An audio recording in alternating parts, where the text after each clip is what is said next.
ვიტყოთ უახლესი ინფორმაციით ამ წუთებშიც იკითხება ლაშა გელაშვილი GDD-ს თანამშრომელი საქალაქო სასამართლოში სინდისის 11 პატიმრის სასამართლო პროცესზე. სპეცრაზმელს ამ საქმეში დაზარალებული სტატუსი აქვს, როგორც მან სასამართლოს მოუყვა საპროტესტო აქციაზე 30 ნოემბერს მას ფეხში მოხვდა. კვარი შედეგად 2 კვირის განმავლობაში ფეხი თაბაშირში ჰქონდა მოთავსებული. არანაირი ინფორმაცია არ აქვს, ვინ მიაყენა დაზიანება სპეცრაზმელს. მან განაცხადა, რომ არ შეუძლია ხელი რომელიმე ბრალდებულს დაადოს, თუმცა ამბობს, რომ ყველას მიმართ აქვს პრეტენზია, მათ შორის მათ მიმართაც, ვისაც 30 ნოემბრის საქმეზე საერთოდ არაფერს არ ედავებიან, ამტკიცებს, რომ ჯგუფურად იყო დანაშაული ჩადენილი და ამიტომ ყველამ პასუხი უნდა აგოს საპროტესტო აქციაზე ყოფნის გამო. დღეს ძალიან მნიშვნელოვანი ამბავი გახდა ცნობილი ამ სპეცრაზმელის ჩვენებიდან. გაირკვა, რომ სპეცრაზმელებს საპროტესტო აქციაზე ნომრები ჰქონდათ მინიჭებული და პირადად ლაშა გელაშვილიც აცხადებს, რომ ის 36 ნომერი იყო და ყველა სპეცრაზმელს ჰქონდა ნომერი და იდენტიფიცირება ყველა სპეცრაზმელის შესაძლებელია. არადა ქართული ოცნების წარმომადგენლები, მათ შორის ძალოვნები ამბობდნენ, რომ სპეცრაზმელებს ნომრები არ ჰქონდათ მინიჭებული და შეუძლებელი იყო მათი იდენტიფიცირება და გამოვლენა იმ სპეცრაზმელების, რომლებიც დანაშაულს ჩადიოდნენ საპროტესტო აქციაზე. დღევანდელმა მოწმემ კი განაცხადა, რომ ის ძალიან კარგად ხვდებოდა, ვინ რომელი ადამიანი იყო საპროტესტო აქციაზე. მაგალითად, კითხვა დაისვა, ცნობდა თუ არა მის უფროს. როგორც გაირკვა, მოწმე ამბობს, რომ სიმაღლით და მოძრაობის სტილით ხვდებოდა, ვინ იყო უფროსი და ვისი მითითებები უნდა შეესრულებინა. ფარებს ურტყავდით, რომ შეგვეშინებინა აქციის მონაწილეები და ქვამესროლეს ფეხში და ფეხი თაბაშირში ჩამისვეს. ნაღრძობი მქონდა. არ დამინახავს ვინმე სროლა, მხოლოდ სხეულს ხედავდი, სახი არ დამინახავს. როგორც დაზარალებულს რა პოზიცია გაქვთ ბრალდებულისადმი? პირადად ხელს რომ ვადებდე, ვინმეს ასე არ არის. ჯგუფურ ძალადობაში მონაწილეობაზე მაქვს პრეტენზია, რასაც გამოძიება ედავება დამნაშავეებს. თუ დაუმტკიცდებათ დაისაჯონ კანონის შესაბამისად, როგორც გადაწყვეტს ქალბატონი მოსამართლე. დარბევის დროს გქონდათ ნომრები? ფორმას აქვს ნომრები? კი, აქვს. აქციაზეც ჰქონდა ნომრები. 36 ნომერი ვიყავი მე. კასკაზე და რობოკოპზე მეწერა. 2 წელია სპეცრაზმში ვარ. როგორ ცნობთ თქვენს უფროს? სიმაღლით, ვიზუალურად. შენიღბული არ არის? ვიზუალურად ვცნობ. როგორ? ჩვეულებრივად სიარულის მანერითაც კი ვცნობ. აქციების დროს თუ მოგიწიათ მოქალაქეების დარბევა? არა, ჩვენ მხოლოდ წესრიგს ვიცავდით. თქვენ დაზუსტებულად შეგიძლიათ თქვათ იმ ადამიანებზე, ვისაც ჯინსის შარვალი და შავი მაისური ეცვა, რომ ეს ადამიანი არ იყო ან კონფიდენტი ან შეგზავნილი ადამიანი? არ ვიცი ვაფშე, მსგავსი რაღაცა დაზუსტებით ვერ ვიტყვი. სერგეი კუხარჩოკმა და რუსლან სივაკოვმა ისარგებლეს დღეს სიტყვის თქმის უფლებით, მიმართეს მოსამართლე ნინო გაუსტაშვილს, აღნიშნეს, რომ მათ საქართველოში ნათესავები არ ყავთ, მათი მშობლები, ოჯახის წევრები იმყოფებიან უკრაინაში და სთხოვდნენ დღეს მოსამართლე გაუსტაშვილს, რომ მიეცა შესაძლებლობა ჟურნალისტებისთვის, რომ სასამართლოს ხდომები გაეშუქებინათ, იმისთვის, რომ უკრაინაში მათმა ოჯახის წევრებმა გაიგონ, რა ვითარება არის სასამართლო პროცესებზე და მშობლებმა ნახონ მონატრებული შვილები. განცხადება გააკეთა დღეს ორივე ბრალდებულმა, თუმცა ნინო გაუსტაშვილმა თქვა, რომ ამ თემასთან დაკავშირებით ის არანაირი განცხადებას არ გააკეთებს, არც განმარტებას, რადგან ერთხელ ნამსჯელი აქვს, ის არ იღებს გადაწყვეტილებას და იუსტიციის უმაღლესმა საბჭომ უნდა მოგცეს მედიის წარმომადგენლებს ნინო გაუსტაშვილის ინფორმაციით და მისი პოზიციით უფლება, რომ სხდომები გავეშუქოთ. თუმცა იუსტიციის უმაღლესი საბჭო დუმილის რეჟიმზეა უკვე თვეზე მეტია გადასული.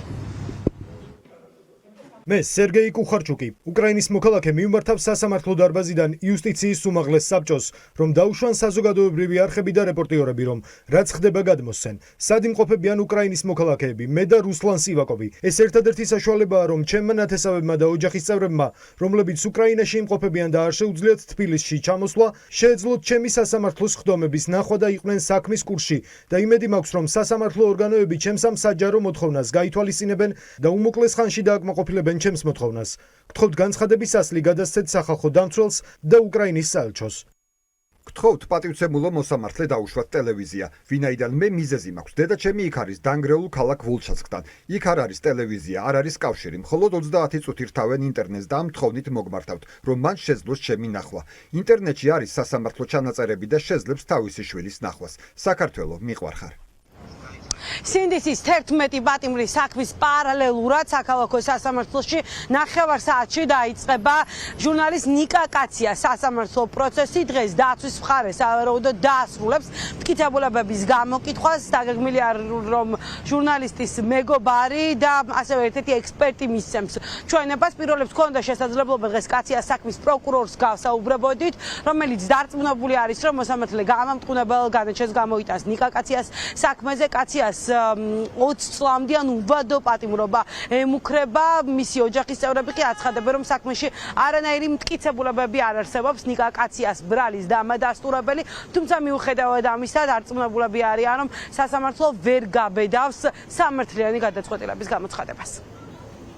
ის რომ უბრალოდ ადამიანს უთხრეს რომ ჩვენ გვიშვებთ და უბრალოდ ხელი უნდა მოგვიწერო და კარგად იყავი, ამაზე დათანხმდა. ეხლა წინა სხდომაზე იყო, რაზეც უპასუხა რომ იქაც ითხოვდნენ რაღაცას ხელი მოეწერო და ერთხელ მოვაწერეო და იმიტომ ზივა რომ აქ რომ ერთხელ რაღაცას მოვაწერე ხელიო და შესაბამისად ნიკა საქმეში უბრალოდ საქმეში გაჩნდა ის კონკრეტული კოკანი, რომელიც არ ვიცი, ალბათ ავი შინაგან საქმეთა სამინისტრო მინისტრს ეკუთვნის, ჩემი ვარაუდი ასეთია. პროკურატურა როგორც უნდა ისე ჭრის და კერავს ამ ყველაფერს და ფაქტი არის ის რომ კარგადაც არ გამოსდით ეგ საქმე, არ ვიცი ამ მტკიცებულებებზეა საუბარი, რეალურად მათ რაც ხელში ეჭირათ ის ყველაფერი გავაქარწყლეთ და პლუს კიდე იქით შემიძლია მივუთითო როგორ და რანაირად შეუძლია უფრო მეტი დეტალები გამოიკვლიონ, მაგრამ ამის რა თქმა უნდა სურვილი უნდა იყოს. შესაბამისად, რა თქმა უნდა პროკურატურას რასაც დაავალებენ იმას იტყვის, ასევე იგივე განაჩენს გამოიტანს მოსამართლე, რასაც ზემოდან ეთქვია. საქმეში ბრალდების ხარჯ წარმოდგენილია ბიოლოგიური ექსპერტიზის დასკვნა, ასევე გამოვიკვლიეთ საგამოძიებო მოქმედების ოფინები და დაიკითხა ყველა საგამოძიებო მოქმედებაში მონაწილე პირი. საგამოძიებო მოქმედების ოფინს თავად ნიკოლოზ კაცია ითანხმება და ხელს აწევს. ასევე ბიოლოგიური ექსპერტიზის დასკვნით უთუარა დასკვნდება მისი მხრიდან ნარკოტიკულ საშუალებების შემხებლობის ფაქტი. სანქციით გათვალისწინებულია წარდგენილი ბრალდება 8-დან 20 წლამდე ან უვადო თავისუფლების აღკვეთა. ამ სანქციის ფარგლებში თუ სასამართლომ დაამტყუნა რაში დარწმუნებულები ვართ, ვინაიდან წარდგენილია მტკიცებულებების საკმარისი მოსამართლე დაამტყუნოს იგი, ამ სანქციის ფარგლებში დაუნიშნავს არჩევს. სადაც ჩატარდა უშუალოდ პირადი ჩხრეკა, იქ კამერები არ იყო.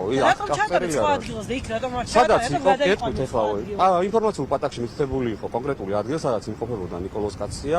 დაკითხულმა პოლიციის თანამშრომლმა, ვინც უშუალოდ საგამოძიებო მოქმედებაში მიიღო მონაწილეობა, დაადასტურა, რომ იმყოფებოდა იმ ადგილზე, შეამჩნიეს, ჩაუტარეს პირადი ჩხრეკა. შეეხება საცხოვრებელ სახლის მდებარე ტერიტორიაზე კამერების მოძებნას, ამოღებას და ასე შემდეგ. ვინაიდან ეს სამართლის წარმოდგენილი მტკიცებულებით უთუარად დასტურდებოდა მისი ადგილზე ყოფნის ფაქტი, ასევე წინააღმდეგობაში არ მოდის ეს ფაქტი გადაადგილებასთან, მისი ტაქსის გადაადგილებასთან არ იქნა მოძიებული აღნიშნული. მათ ასე საქალაქო სასამართლოში ერთმანეთის პარალელურად სინდისის პატიმრების სასამართლო პროცესები ტარდება. სინდისის 11 პატიმრის სასამართლოს სხდომაზე დღეს კიდევ 2 სპეცრაზმენი უნდა გამოიკითხოს. ხვალ ყურადღების ცენტრში იქნება საქალაქო სასამართლო, რადგან ხვალ ანრი კვარაცხელია საქმეზე საბოლოო პროცესი უნდა ჩატარდეს და მოსამართლემ განაჩენი უნდა გამოაცხადოს. შეიძლება ითქვას, რომ ივლისი-აგვისტო დატვირთული არის სინდისის პატიმრების სასამართლო პროცესები. საქალაქო სასამართლოს მოსამართლეებს მიზანი აქვს დასახული, რომ აგვისტოს ბოლომდე ყველა საქმის განხილვა დაასრულონ, რადგან საპატიმრო ვადა დაკავებულებს სინდისის პატიმრებს 4 სექტემბერს ეწურებათ.